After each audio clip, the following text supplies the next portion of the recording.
براہ راست آپ کو لے چلیں گے اسلام آباد، جہاں نائب وزیر اعظم اسحاق ڈار چینی کی قیمتوں سے متعلق کیے جانے والے اہم فیصلوں پر گفتگو کر رہے ہیں۔ تو آج آپ کو شارٹ نوٹس پہ اسی لیے دوبارہ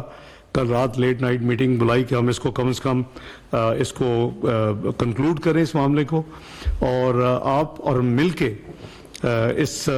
کو ایک ایسا وائبل راستہ نکالیں کہ جس سے عام جو آدمی ہے اس کو ریلیف ملے، اور اس کو یہ 180 اور پھر 200 کی باتیں ہو رہی ہیں یہ نہ سننے کو ملے، اور ایک ریزنیبل پرائس پہ ان کو، اور آپ کے نقصانات بھی نہ ہوں۔ آپ کے نمبرز ہیں وہ تمام چیزیں، ایک سب کمیٹی بنائی جا رہی ہے جو کہ رانا تنویر صاحب اس کی سربراہی کریں گے، جو ہمارے کولیگز سیکرٹری صاحبان ہیں وہ ان کے ساتھ ہوں گے، منسٹر نے کسی کو کوآپٹ کرنا ہوا he'll be free to co-opt، Pakistan sugar mill ایسوسی ایشن کے لوگ ان کے ساتھ بیٹھیں گے، اور ایک مہینے کے اندر، آج 19 مارچ ہے، 19 اپریل تک یہ کمیٹی اپنا کام کرے گی، اور یہ کمیٹی اس کی میٹنگ جو ہے ہم 19 اپریل سے ایک ہفتہ پہلے دوبارہ ملیں گے، اور ہمیں یہ ساری فیڈ بیک دیں گے۔ اس پہ کاسٹنگ جو ہے، جو ملز کلیم کرتی ہیں اس کو ویریفائی کیا جائے گا۔ اس پہ جو کبھی 1/3 2/3 کنزمپشن ہوتی تھی پرائیویٹ یعنی انڈیویجولز کی، لوگوں کی گھروں میں، اور جو کنفیکشنری اور جو شوگر انڈسٹری اور بیوریجز ہیں وہ 1/3 2/3 تھی۔ 2013 2016 جب ہم ڈیل کرتے تھے شوگر کے معاملے میں ECC میں بحیثیت فائنانس منسٹر، اس وقت یہ تھا، لیکن ابھی دو نمبرز ہیں، ایک انڈسٹری کہتی ہے کہ اب وہ 2080 رہ چکی ہے، اور جو دوسرے نمبرز ہیں وہ 2575 کی بات کرتے ہیں، تو ہمیں اس کو بھی ویریفائی کرنا ہے۔ تیسری چیز یہ ہے کہ کیا کوئی ایسا سسٹم ایوالو ہو سکتا ہے کہ جو کامن مین ہے اس کے لیے چینی ریلیٹیولی مزید سستی ہو، اور انڈسٹری جو ہے وہ زیادہ قیمت ادا کرے، لیکن اس کے لیے پھر ایک ڈسٹریبیوشن چینل امپلیمنٹیشن میکینزم کی ضرورت ہے۔ تو یہ کمیٹی یہ تمام چیزوں کو اس 3 ہفتے میں ڈیل کرے گی، 19 اپریل سے پہلے، پھر ہم دوبارہ ملیں گے۔ آج کے جو فیصلے ہیں وہ اس طرح ہیں کہ جو ایکس مل کی پرائس ہے وہ 154 to 159 ہوگی، اس کی جو پرائس ایکس مل ہے وہ 159 کیپ ہوگا، باقی آپ کی فلیکسیبلٹی ہے، آگے بھی آپ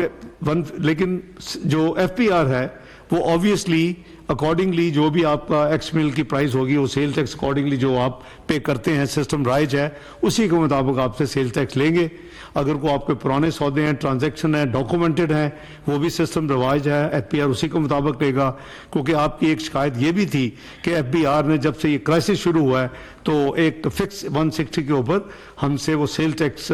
لے رہے ہیں، یہ لینے کی کوشش کر رہے ہیں۔ تو یہ جو نمبر ہے یہ ایک فائنل نمبر ہے ایک مہینے کے لیے، اور جو ڈیٹیل ہوگی وہ آپ اور ہم مل کے یہ انشور کریں گے کہ ریٹیل کی قیمت 164 سے اوپر نہیں ہونی چاہیے۔ وہ آپ ہم اپنے جو انٹیلیجنس رپورٹس بھی منگوائیں گے، ہماری کمپٹیشن کمیشن بھی ڈیٹا اکٹھا کرے گا، جیسے میں نے آپ کو بتایا کہ کل انہوں نے جو ڈیٹا مجھے شیئر کیا ان کی طرف سے وہ آج پبلک میں بھی آیا ہوا ہے، آپ نے پڑھا ہوگا، کچھ ساتھیوں نے اخباروں میں چھپا ہے کمپٹیشن کمیشن کی رپورٹ۔ تو یہ جو چیزیں ہیں یہ ہمیں مل کے اس ہیومن اینگل سے یہ انشور کرنا ہوگا۔ اگر ٹو ٹیئر سسٹم کامیابی سے ہم حکومت یہ سیٹسفائی ہو گئی کہ ہم اس کو امپلیمنٹ کر سکتے ہیں، تو پھر اس کا فائدہ یہ ہوگا کہ کامن مین کو اس سے بھی نیچے چینی ہم دلوا سکیں گے۔ میں اس موقع پہ آپ نے جو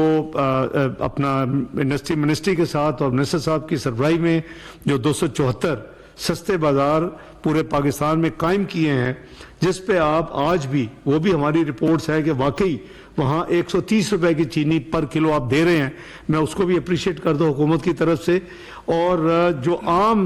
دکانوں میں اور سٹورز میں جو مل رہی ہے وہ اب 178 179 نہیں ہونی چاہیے، وہ 164 ہونی چاہیے۔ اور اس ایک مہینے میں ہم دیکھتے ہیں کہ اگر 2 ٹیئر سسٹم کامیابی کے ساتھ امپلیمنٹ ہو سکتا ہے تو ہم اس کو بھی کنسیڈر کریں گے، جس سے عام آدمی کے لیے مزید گنجائش میرے نزدیک 15 روپے کی نکل سکتی ہے۔ تو یہ ہمارے آج کے فیصلے ہیں۔ اس کے ساتھ ساتھ جو آپ نے ہمارے ساتھ کمٹ کیا ہے، اور وہ سیکٹری انڈسٹری اس کو ڈاکومنٹ کریں گے کہ آپ اگلی دفعہ، اس دفعہ ملیں، آپ نے کافی لوگوں نے